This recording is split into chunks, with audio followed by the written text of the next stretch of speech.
This episode of Seniors Today is brought to you in part by Fairway Independent Mortgage Corporation.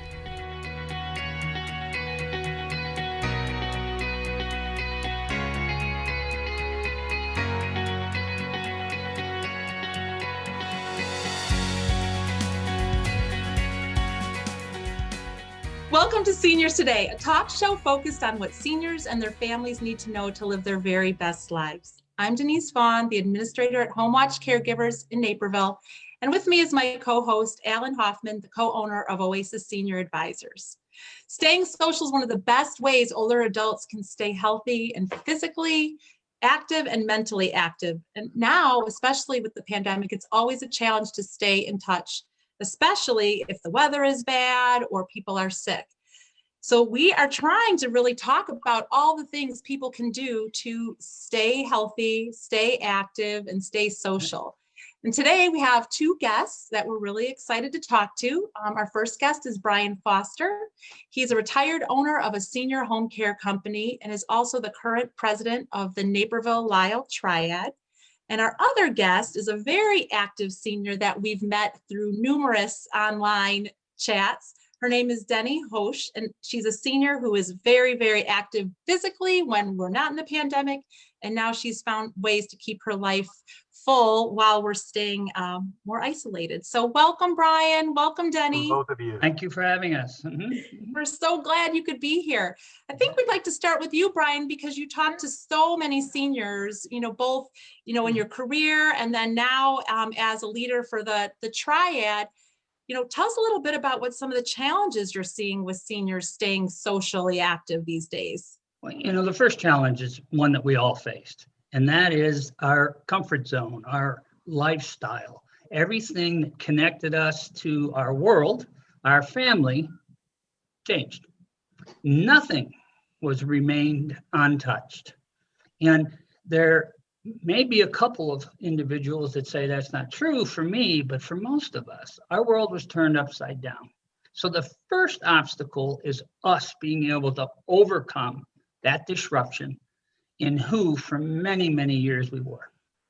And so that's really the first challenge.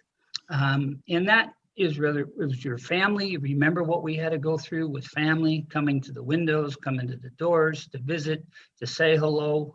Not a lot of people could get that done. And so that, I think, is the biggest challenge, is we had to overcome that hurdle. And we had to learn ways to overcome that hurdle. I'm telling you, for 3 months, I sat back, thought this thing was going to be done. Denni, I talked to you guys before. Really, it was one that, hey, 3 months, that's it. This is, and then we're back. And so we've had to learn to overcome that, if you follow me. And so we had to learn tools to do just that. No, you're so right. We thought that we could brave anything for a few weeks or a few months, and now it's going on a year. And I think a lot of us have adapted really, really well. Denni, we know you are actually part of a social group, a chat, an online group, but tell us some of the ways that you've really, adapted and stayed social.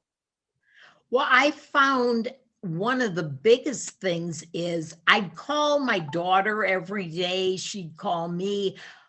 When we started video calls, I felt like I was with her. It's real important in connecting with seniors to actually see them.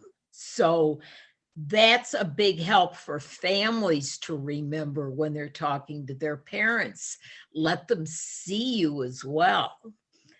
Denni, I'm curious, one of the things, actually, Brian and Denni both, you could probably address this question, but we've heard on radio about seniors who are depressed, etc. I'm sure you've seen friends that are in that. What have you done to help them, to kind of pull them up, maybe be more positive?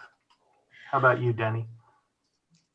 Well, calling friends on the phone is important, and I don't do that as often as I should. I find I'm more geared toward like online Zoom bingo, which the senior center runs once a week. Yeah. Brian's circle of friends. We had a trivia group that met this morning. Those are the kinds of things I really like. But I'm talking to my senior friends, I explain, we're having a lot of fun doing these things. And just this morning, I was talking to one of my friends and she said, well, I don't have Wi-Fi and I don't want to use the data on my phone. Yeah. So the biggest hurdle is getting seniors involved with technology. Even getting onto this meeting today, I had problems, but I stick with it, and I find in technology, repetition is the key. So I keep trying. Yeah. No, but you bring up a great point. I was looking and it says about 73% of seniors or older adults 65 and plus use the internet. But, Denni, you brought up a good point. They may have been doing it at the senior center or at the library, and their home may not have been set up for that. And the one thing, if you don't have it, it's hard to even find the social activities to participate. I mean, I wanted to ask you, how did you even find out about these social groups to begin with? How do our families find out about these?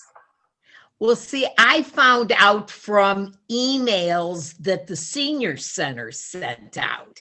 But if you don't have the ability to get emails,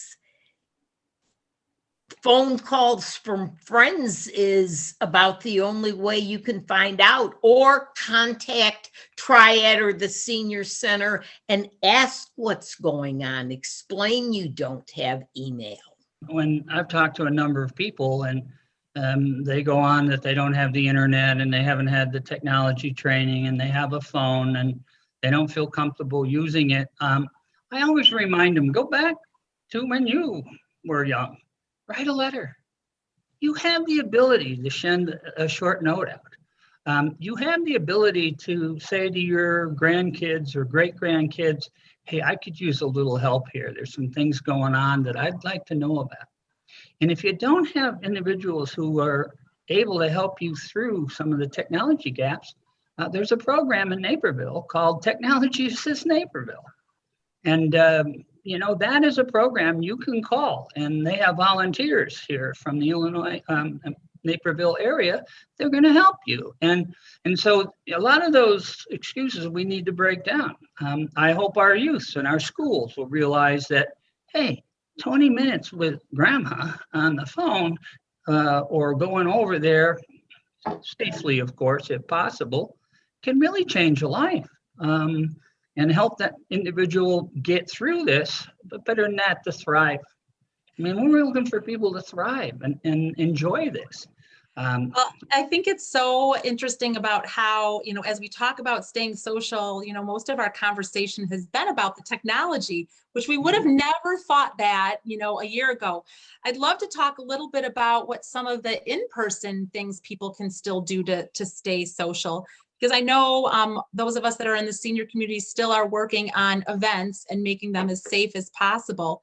Can any of you guys share some of the things that we're still trying to do to be social, and even if we're physically distanced? Well, a wonderful thing that Triad did this year, they usually throw a huge Christmas party every year at the senior center, and they bring in a high school choral group, and we sit on Santa's lap and play bingo. It's a lot of fun. This year, they had the brilliant idea we were going to do drive-through Santa. It was so nice. We pulled into a parking lot. They took a picture with Santa. I even took the picture they took and made a Christmas card out of it this year. That was, I think, the thing that impressed us most was we still had the Christmas get together and it was totally safe. Yeah, it'd be a lot of fun, and there's also drive-by celebrations. You've seen many of them have gone on, where, groups are going to drive by for birthdays or graduations or things. And in January and February, those are things that all of us could get together with our families or even neighbors and try and set it up. If you have somebody who's confined and really can't get out, that's something that friends can take care of. And that's the other way to overcome all of this and to stay social, is be a good friend. Go ahead and make that call. Somebody you haven't talked to for a while, send a note to your neighbor. And those are things you can do just to connect. And then maybe there's some way we can get together and brainstorm and help out, if you follow what I'm saying. I wanted to share an example because, Brian, you talked about what all the seniors have gone through. I'd like to take this moment just to encourage seniors that, listen, you can overcome technology. And I got a great example. My mother-in-law, who's 91, lives in an independent living community. Back in May, we bought her an Alexa.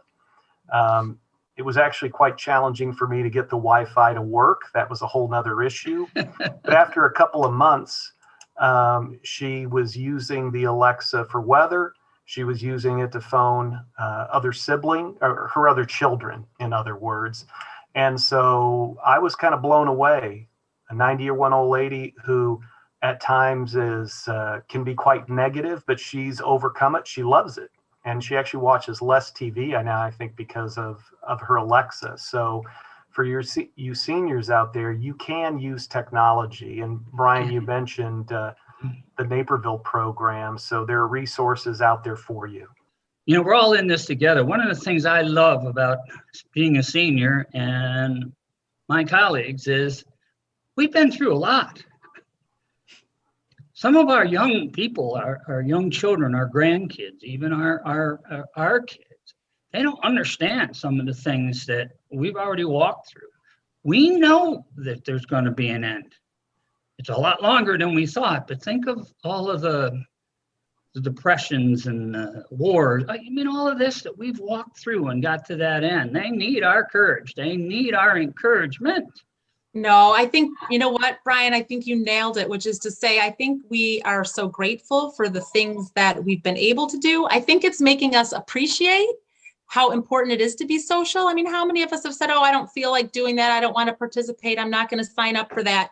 And now we know sometimes when that's taken away from us, how important it is to actually do these things. So on the other side of it, I can't wait till things get a little bit more normal and there's more vaccinations and we're all able to do things outside again, because I have a feeling now the attendance is just going to go through the roof on things.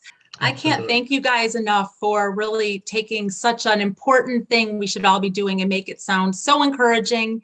Can't wait till we can all be together again in person.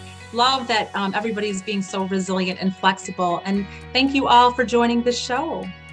We'll be right back with more Seniors Today.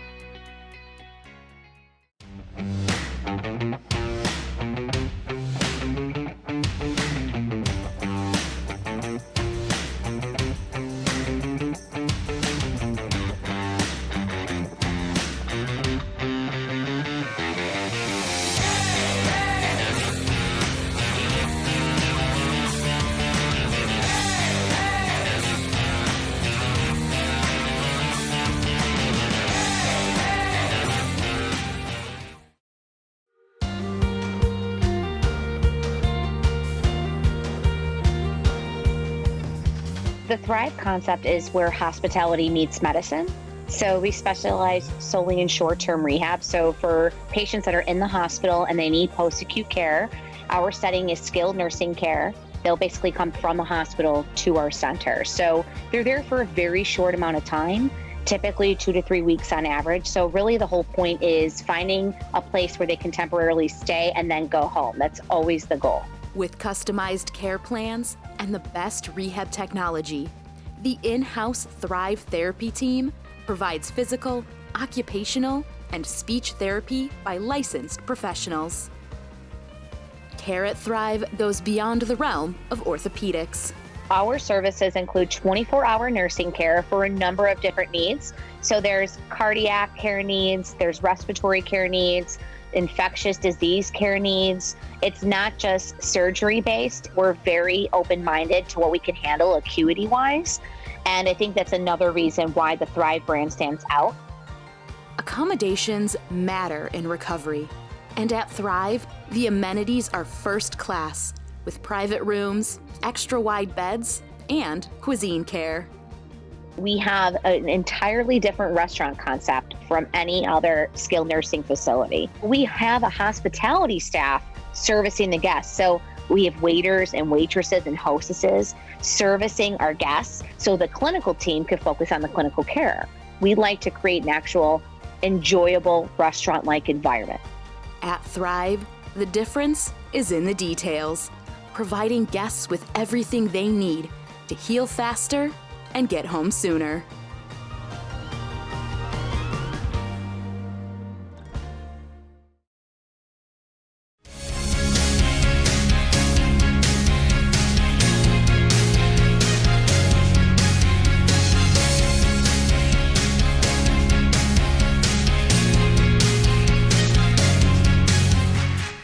This episode of Seniors Today is brought to you in part by Fairway Independent Mortgage Corporation. Welcome back to Seniors Today. I'm Denise Vaughn, the administrator at HomeWatch Caregivers Home Care, and with me is my co-host, Lisa Stover, the founder of Presto Real Estate Services. Back with us is Brian Foster, who is the current president of the Lisle Naperville Triad, and our special guest, Marilyn, who is a snowbird. And that is what our episode is about. Really wanted to start out with you, Marilyn. Thank you for joining us. Okay, I'm happy to be here. And you're now in a warm climate, which is wonderful. Can you tell us a little bit about when you decided to become a snowbird and start leaving those cold Naperville, Chicago area winters? Well, my husband, when he retired, he wanted to retire to a warm climate so that he could play golf. So we came down to Florida 1 month and rented for 1 month.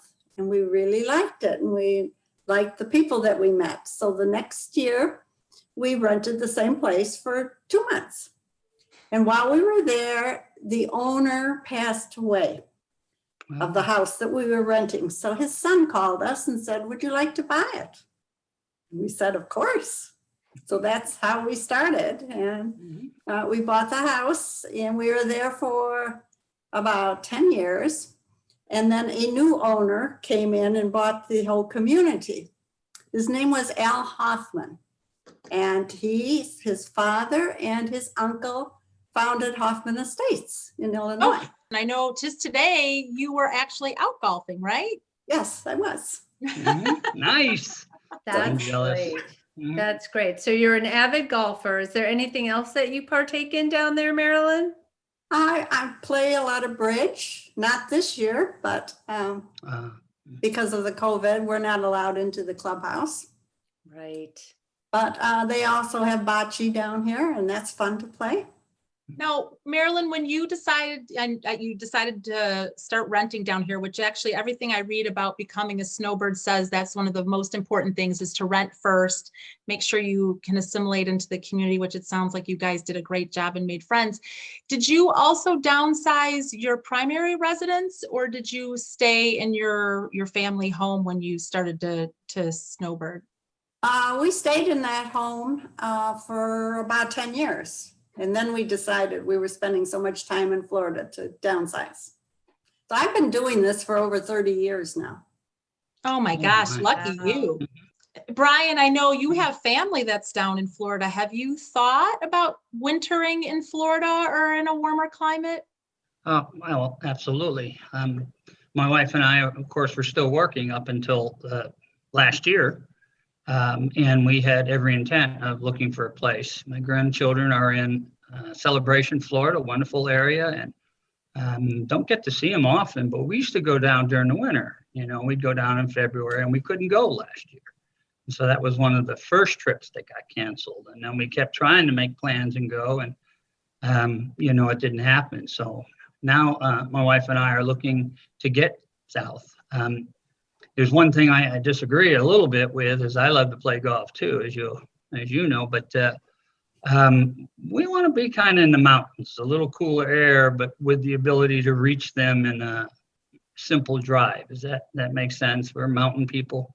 And so we're really looking towards the Smoky Mountains or the Blue Ridge Mountains. So we're heading that way, trying to look. It's not easy to shop right now for property, but yeah, that's our hope is to do that. And we have 3 boys here, so we're going to want to try and hold on some way with a connection here. How do you stay in touch then with your family that's back in Illinois when you're gone for a couple months? Do they come to visit you, or how do you keep that connection? I actually am out of town myself in Florida, working remote. And I know that's the most important thing that's my top of mind is how I stay in touch with my kids and my family, and they're young adults, but how do I stay in touch with them right now? Can you talk to us a little bit about that? Every Sunday afternoon, I Skype with my son and my grandson.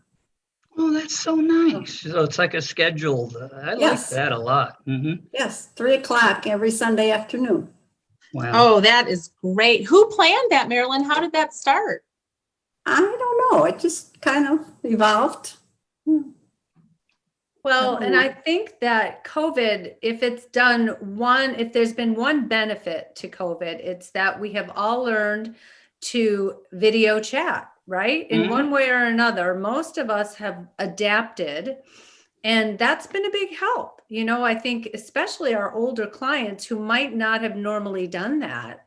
It's great that everybody's jumping on the bandwagon, and that's going to make, even when we are together, it's going to make a big difference for everyone moving forward. It really brings us together, right? Oh, yeah, I think you're right. Pinning down my grandchildren to a call like that, a scheduled time would be ideal, but they're always busy. There's baseball and dance and softball, and even the 6-year-old girl's playing football of all things. So you adjust. So. Yeah, but at least I think you might have brought up one of the bright sides of the pandemic, and the fact that so many more seniors now are in the mode of, this visual communication. And so maybe they aren't as homesick, being able to be in a warmer climate or, their second home. I did want to actually ask Lisa, your company, which really helps all of us downsize and make our moves. And what do you notice when people are thinking about a second home? What do they do about downsizing? What do they save? What do they bring? Well, honestly, when it comes to Florida or relocating to a climate like that, most of the time it seems that folks purchase their home furnished.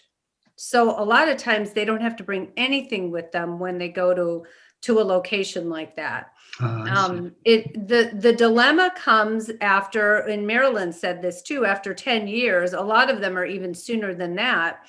They don't want to come back to a big house in Illinois. They decide, we don't need that much back there. We just want something little. So it's time to downsize, and not just for size. Minimizing the taxes and the upkeep and the lawn and a lot of the tasks that need to be done, shoveling, right? You like to just lock it up and leave. Is that what you do, Marilyn? Just lock it up and take off? Right. I am in a townhouse now, so the community takes care of the driveway, shoveling and cutting the lawn. So I don't have to do any of that. Well, you said you've been doing it for 30 years, so you definitely have got the right recipe for how to do it. That's for sure. How about friends coming to visit Marilyn? Do you have many people who maybe don't have a second home, but they want a little escape? And how do you not overbook with them having guests? No, I don't have any that want to come down here. Not this year. No. I wanted to say too that, Brian was saying about the mountains, and we purchased a second home about 15 years ago in Maine, on the coast in Maine. And just because we love it, that's home to me. And that's where we would love to spend our summers. So we kind of did the reverse. We go from cold to cold. If we want to visit our second home in the winter, it's just as cold as our regular home. So it doesn't make that much sense, but we knew we wanted a home that was paid off by the time we retired. So it's really all about planning and, you know, what you want in the future, whether it's the mountains or the Northeast coast or Florida, right? If you want to golf year round, it's just, everybody's got a different taste, and it doesn't, you know, we call them snowbirds, but we can do it anyway, right? Right. Yeah, that's a good point. You bring up a good point. Brian and I talked about that a little bit, just because I'm enjoying the warmer weather. You know, as I'm aging, you know, the cold sometimes hurts my bones. So I'm loving this, but you know, there are people where they don't want to be in the heat. So I think you have to do what you did, Lisa, which is something that really fits your lifestyle, which, you know, is another thing I was reading about, besides the fact that you should really think about what your lifestyle is. You should rent. You know, and you should definitely try it out, which it sounds like everybody is definitely doing, which is great. Yeah, I like that idea a lot. I think that's our next target for us, is to find a place and rent it, and go back to Marilyn's beginning and do something short term like that. I think that's where you start. A lot of people want a legacy. You know, they want something that their family can enjoy. And I don't know what your plans are for your place, Marilyn, but a lot of people that I talk with are like, I want our kids to be with us in the winter. And we know if we're in a warm location that they'll bring the grandkids down, and they want something that they can share that way. It's more a legacy, something they can even leave to their kids, you know, after they're gone, that it just stays in the family and the memories are created there, and they want it for that reason. So everybody has a really different reason for getting that second home, right? Right. One of the problems, though, with my children coming down to see me is all their children have different spring breaks. They always come down during spring break, but. Well, I think, Marilyn, you're touching on something, and Brian touched on it, and Lisa touched on it as well, is that our families are all really busy. And I do think the one thing about having a destination sometimes can pull them together at some point and get everybody together, because it is really, really hard. Well, it has been such a good talk. I knew this would go by so fast, because I think so many of us really, Marilyn, I mean, people start thinking about being a snowbird or having a second home, you know, in their 40s, their 50s. It's something that really starts to happen and evolve. And so I know this is going to be an important topic to a lot of people, and there's so much to learn. So thank you, Marilyn and Brian, for sharing your stories and your thoughts about why this is something you would like to be part of your life. And it's been a real pleasure to have you. Thank you so much for all of you, and to everybody that's watching us on Seniors Today.